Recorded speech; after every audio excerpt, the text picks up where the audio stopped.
All right, let's go Big Ten.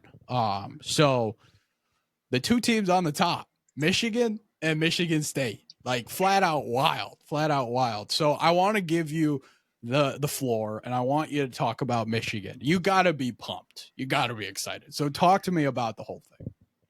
Yeah, I think last year at the same call, I was telling you I was excited that we were a football school again because basketball was the worst thing I've ever seen since I started being a fan of Michigan, right? And here I am thinking that Dusty May's got these guys ready to bring a championship back to the Big Ten. Like, I know it's a huge over exaggeration, but you look at what this team does in close games and you're like, they can beat anybody.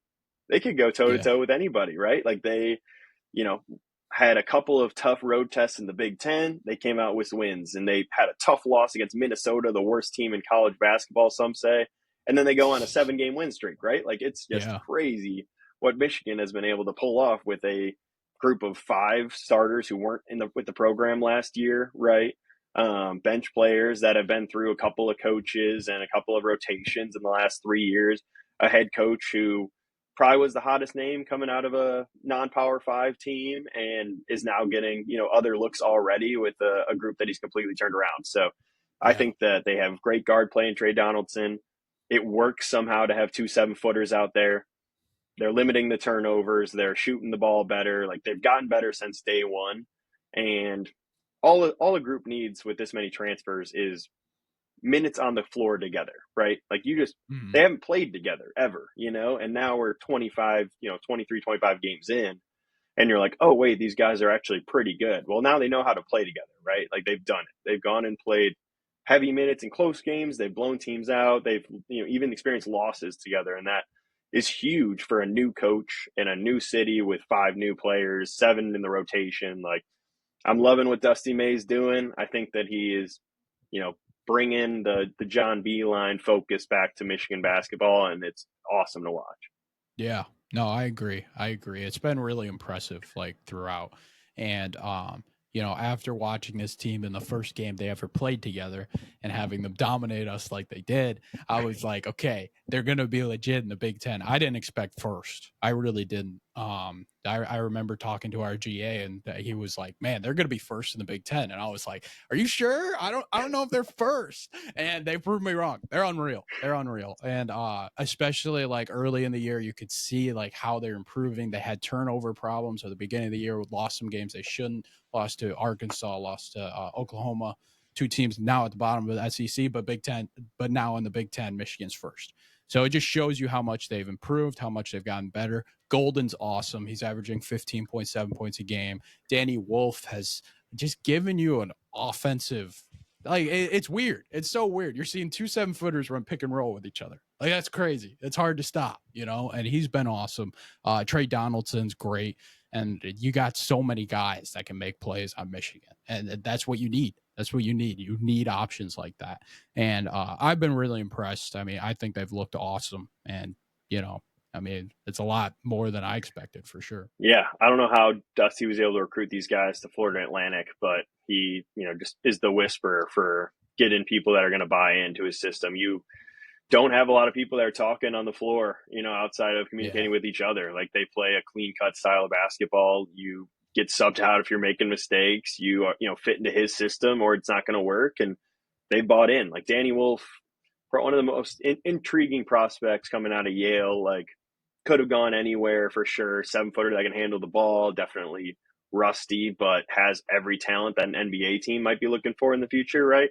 Chooses to come to Michigan and play in a style where he's not the only 7-footer on the team, right? Like, that's a crazy concept, I think, for most bigs to not, be the main person touching the ball in the paint. And it's allowed him to expand his game, right? It's allowed him to show off the 3-point ball, the pick and roll action, the passing, everything that you want in maybe your point guard going into March. Danny Wolf has, right, which is just Yeah. been super cool to see.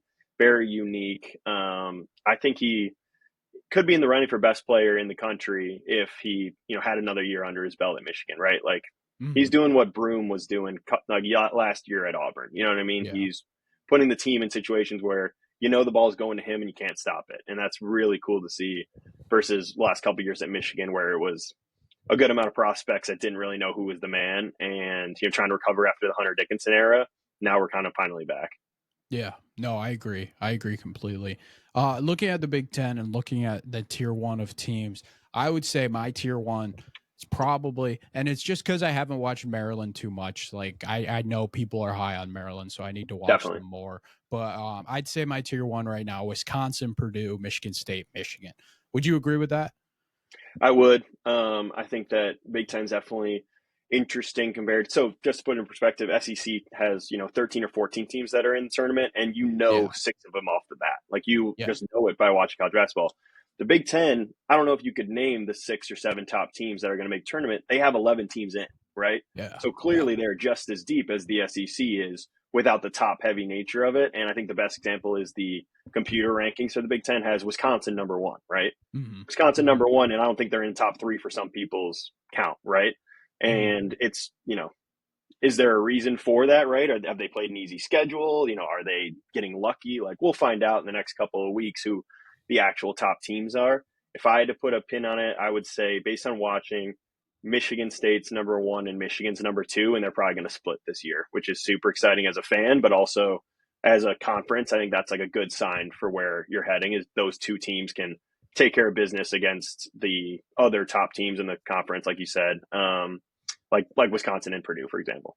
Yeah. Yeah. No, I would agree with that statement. Michigan State's like just so deep and they got a lot to that you want, Yep. when we played them earlier in the year at LCA, like it was just so impressive because like their bigs just dominated us. Like they had, I think, 9 or 10 blocks in the game and we're just dominant and we kept it close. Like we played a really, really good first half and they were so good defensively that it was still tied at halftime.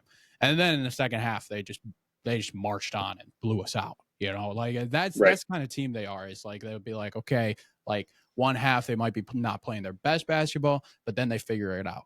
And then what I love about them too is like if one guy goes down, another guy steps up for them.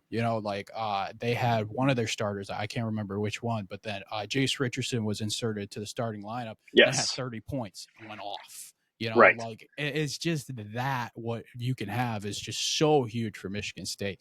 And I mean, their main guys, you still got Jaden Akins there, Jace Richardson, like I mentioned, and then Holloman, who had an unbelievable game last night, and then Yeah. Cohen Carr, who's incredible as well. Like they just got pieces all around that can make stuff happen. Like Frankie Fiedler, Kohler, Jeremiah Fears. These are all guys that in one game have stepped up for them and have won them the game. Like Jeremiah Yeah. Fears was the last name I mentioned. He's leading them in assists with 6 assists per game. Right. Like it's just like that. That's how deep they are. They're not really like star centered at all. Like I'd say Akins is probably the best player, but like he's not like, I mean, would you even call him a top 5 player in the Big Ten? Like I don't know. Like Yeah, like that's probably a hard not. Top question. five on his team, sometimes not. You know what I mean? It's like you Yeah. said, you have 12 guys playing. It could be anyone's day. You got Xavier Booker coming off the bench, and he was a top five prospect, and he might not play Yeah. in a game. So Yeah. it's very hard to manage as a coach. It could be also their struggle, right? Their strength being depth, their struggle being who should we play because there's only so many minutes in a game. But that's like who Tom Izzo is, right? Like his style of offense. It doesn't matter what star you are or kind of what your shot volume was coming into the team. Like if you fit into his style of play, fast pace, hard defense, cuts, screens, getting other people open, you're going to do really well in the system. And that's why we see Holloman and Fears getting the minutes they are, right? Like Yeah. if you asked me at the beginning of the year, like what needs to happen for Michigan State to win it all, I'd say that Richardson needs to be getting the most minutes on the entire team, right? He's so Yeah. talented. Hmm. He's one of there are a few guards that can score consistently, right? The others are maybe a little streakier.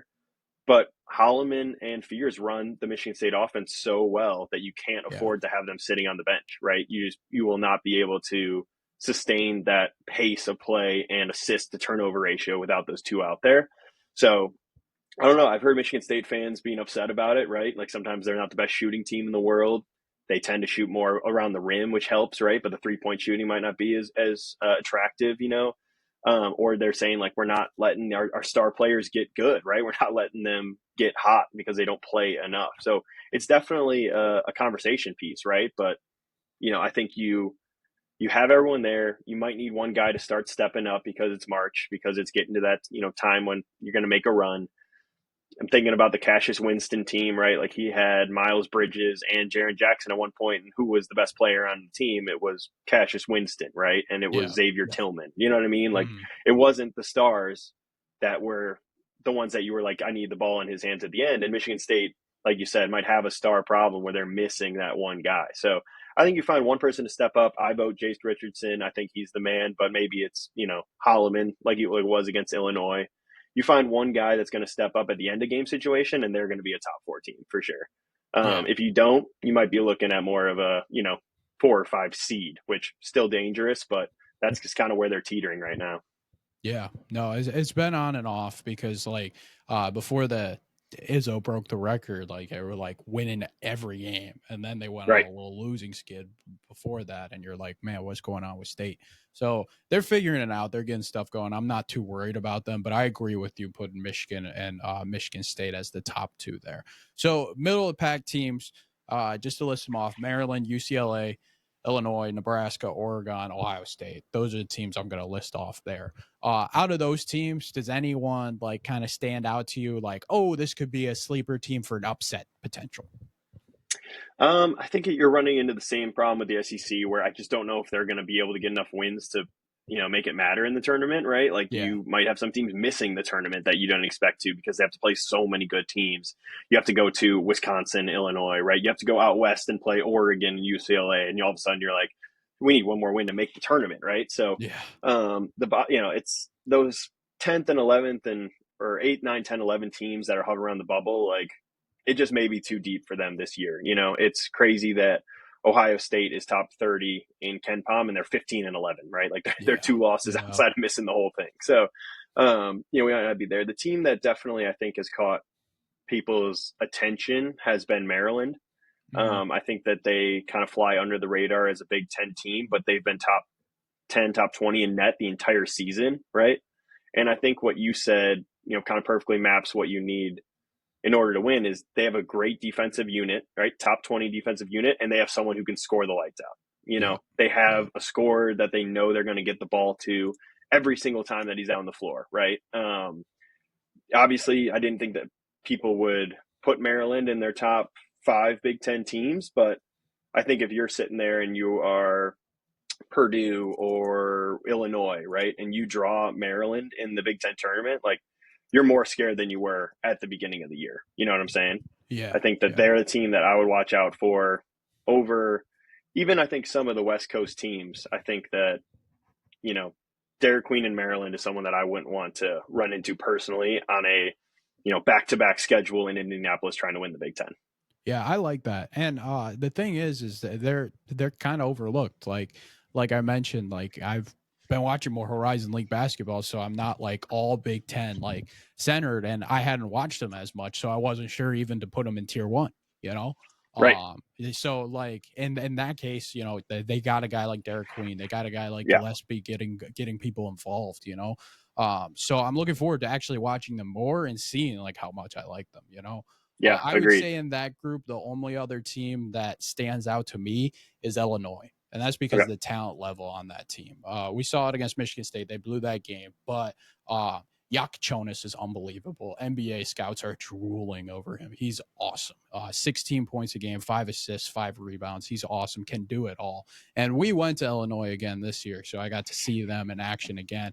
And I'm telling you, I love Boswell. I talked about him last year at Arizona. I love how he defends. I love how he does stuff.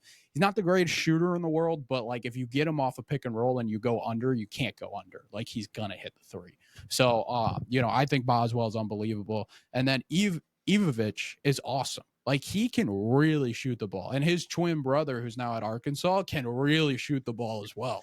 We played both of them this year. So like looking at it that way, I think Illinois has the talent. I didn't even mention Will Riley, who's incredible off the bench, and NBA scouts are also drooling over him. I think he's around 15 or 16 in the first round. But like looking at it that way, there's so much talent there that if they're a 10 seed, like that's a scary 10 seed, in the Yeah. tournament that could do something. And the Big Ten have had those in the past. And I really think like if Illinois is sitting there, you just don't want to see them if you're a second round 2 seed in the tournament. Yeah, it's funny. I think they're the only like top 30, top 20 statistically team that's having a bad year, right? Like Yep. Yep. the fans are underwhelmed by how they're performing, and yet they have every statistical metric to be a really, really great team this year. So Yeah. I think Yeah. Brad Underwood's figured it out there. I think they'll turn it around for sure. They'll, pick up some wins against lower Big Ten teams as they start to get more injured and a little tired towards the end of the year. And yeah, I agree. It could be based on the poll, could be based on how they end in March, just on a shooting streak, right? But I think that they Mhm. definitely have what it takes to do something in the NCAA tournament, which is maybe like more than I could say for Oregon and UCLA, right? Who I think might be capped at their Big Ten performance. No knock on them at all. They have coaches that are great and players that can definitely get wins, but Illinois, like you said, is deep enough to make a run where it matters. And so I wouldn't give up on Illinois just yet. I would agree with you that they are someone that I wouldn't want to play in the Big Ten tournament and wouldn't want to play in the second weekend of NCAA tournament either. Yeah. No, I agree.